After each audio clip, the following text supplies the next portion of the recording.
তার আগে তুমি বলো, তুমি আমার বিয়ে করে এখন অস্বীকার করতেছো কেন? কে আপনারা বিয়ে করছে? আপনি দরজা খুলেন, বাইরে যান কইতেছি। বাইরে গিয়ে পাবনা যান, পাবনা গিয়ে মাথার ডাক্তার দেখেন, আপনার মাথায় সমস্যা আছে। বিশ্বাস করো, আমার মাথায় কোনো সমস্যা নাই। আমি বিদেশে পড়াশোনা করছি, চাইলে তুমি আমার সার্টিফিকেট দেখতে পারো। আপনার কাছে কে সার্টিফিকেট দেখতে চাইছে? আপনি একটা মেয়েরা চিনেন না, জানেন না, তার জামাই সাইজে বাড়িতে এসে উঠা পড়ছেন। আপনি বের হন কইতেছি, ঘরের দরজা খুলেন। বের হলেই তো তোমার আব্বা আমাকে মারবে। আপনার তো মার খাওয়াই উচিত। তিনবার কবুল বলে আমাকে বিয়ে করলাম, আরে এখন বলছো মার খাওয়া উচিত? হায় রে আমার বউ। তিন কবুল বলছি মানে? এই কে আপনার তিন কবুল কইছে? এর মধ্যে সব ভুলে গেছো? তখন না তুমি আমাকে কবুল কবুল কবুল 3বার কবুল বললা। এই হারামজাদা, দরজা খোল। খবরদার আমার মেয়ের কোনো ক্ষতি করবি না, দরজা খোল কইতেছি। আব্বা, আমি তো আপনার মেয়ের জামাই, মেয়ের সাথে ঘরে আছি, এতে কোনো সর্বনাশ হবে না। এই শরণ তো, আপনি আমারে দরজা খুলতে দেন। এই তো তুমি কি করো? তুমি দরজা খুলো না, তোমার আব্বা আমার মেরেই ফেলবে। তুমি কিন্তু অকালে বিধবা হবো। তুমি যাও না, তুমি ছাড়েন কইতেছি, আবার জড়াই ধরে আমারে ছাড়েন। দরজা খুলতে দেন।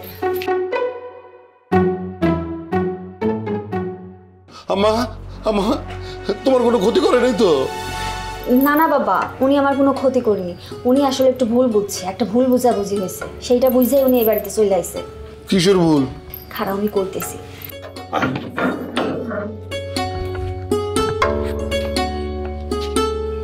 বাবা হয়েছে কি, আজকে সকালবেলা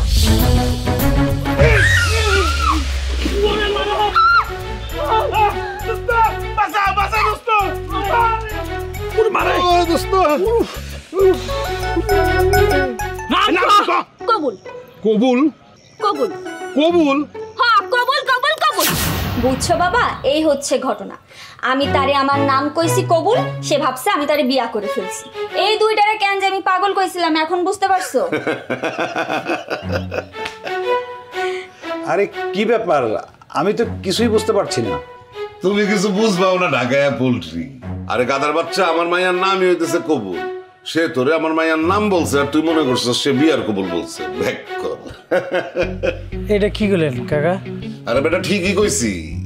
তোর বন্ধু আমার মেয়ের নাম জিজ্ঞেস করছিল, আমার মেয়ে তার নাম বলছে কবুল, কারণ তার নাম হইতেছে কবুল। কিন্তু তোর বন্ধু ব্যাকল মনে করছে যে বিয়ার কবুল বইলা ফেলাইছে। বাস, এরপর তোরা দুইজন জামাই আর উকিল ব্যবসায় আমার বাড়িতে চলে আসছিস, তাই না? এখন ঘটনা ক্লিয়ার তো? এইটা আমার মায়ার নাম হইতেছে কবুল। এখন যা, মামলা ডিসমিস, তোরা বাড়ির যা। আমি আপনার কথা কিছুই বুঝতে পারছি না। কেন বাজি, তুমি কি বিদেশে বড় হয়েছো? আমার কথা কিছু বুঝতেছো না? হ কাকা, একদম ঠিক ধরছেন। আমার বন্ধু বিদেশে বড় হয়েছে। আমি নাম্বার ওয়ান, আমরা নাম্বার ওয়ান হচ্ছে মেরিল পেট্রোলিয়াম জেলি। শোনো বাবা, 3বার কবুল বললেই সবসময় বিয়ে হয়ে যায় না। বারবার বলতেছে আমার মায়ার নাম হয়েছে কবুল, সে তার নাম বলছে, অতএব তোমাদের বিবাহ হয়নি। ঠিক আছে, এখন ভালোই ভালো বাড়ি চলে যাও, নাহলে বলে আমি যে ডান্ডা দিয়ে একদম ঠান্ডা করে দেবো, বাইরে করে দেবো। যাও। না না, এখন বুঝতে পারছি। I am very sorry. কাকা, কাইন্ডলি বলবেন কি তালুকদার বাড়ি কোনটা? কেউ একজন বলেছিল এটাই তালুকদার বাড়ি, কিন্তু আমার মনে হচ্ছে ভুল বলেছে। হ্যাঁ, এটাই তালুকদার বাড়ি। আমি হইতেছি তালুকদার মোহাম্মদ করিম, আর আমার বড় ভাই ছিল তালুকদার মোহাম্মদ রহিম। ভাইজান তো অনেক বছর হলো মারা গেছে। কাকা, হ্যাঁ আমি রেজা, আমি আপনার বড় ভাইয়ের ছেলে। আমার নামই তালুকদার মোহাম্মদ রেজা। কও কি, তুমি আমার বড় ভাইয়ের ছেলে? তোমার জন্ম মতো বিদেশি হয়েছিল না? জি কাকা, আমার জন্ম বিদেশেই হয়েছে। এই কয়েকদিন আগে ঢাকায় আসছি, মামার বাড়িতে উঠেছি। অনেক দিনের ইচ্ছা ছিল বাপদাদার ভিটেতে আসবো, তাই আপনাদের এখানে আসছি। খুব ভালো করছো, খুব ভালো করছো। দেখো কাণ্ড, তুমি আমার ভাই বোন, আর আমি তোমার না বুঝতে মারতে গেছিলাম। তুমি কিছু মনে করো না বাছা। না না, এগুলো কি বলছেন? আপনি আমার মুরব্বী, গুরুজন মানুষ। আমি কি আপনার কথা কিছু মনে করতে পারি? দেখছিস না কি ভদ্র একটা পোলা। বাবাজি শোনো, এটা তোমার নিজের বাড়ি মনে করে থাকবা, যতদিন খুশি থাকবা। মাগো যা, ওগুলোর ভিতরে নিয়ে যা। তোমার কোনো কিছু প্রয়োজন হলে তুমি আমাকে বলবা। অবশ্যই বলবো। আর যদি এই গ্রামটা বেশি ভালো লেগে যায়, তাহলে চিরদিনের মতো এখানে থেকেও যেতে পারি। থাকবা তোমার যতদিন মন চায় তুমি থাকবা। নিজের বাড়িতে থাকার জন্য আবার কিছু বলার লাগে নাকি? যাও বাবাজি, ভিতরে যাও। আমা যা, ওগুলোর ভিতরে নিয়ে যা। বন্ধু আমি বাড়িতে যাই। হ্যাঁ ভিতরে যা, ডর নাই, মারুম না, যা যা। আয় আসেন।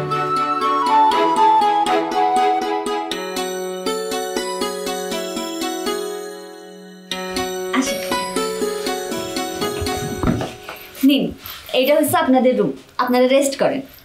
দোস্ত আমি তাহলে আসি, কতদিন গ্রামে আসা হয় না, তোর উসিলায় তো অন্তত আসা হয়েছে। থাকবি না তুই? না, বাড়িতে চলে যাই।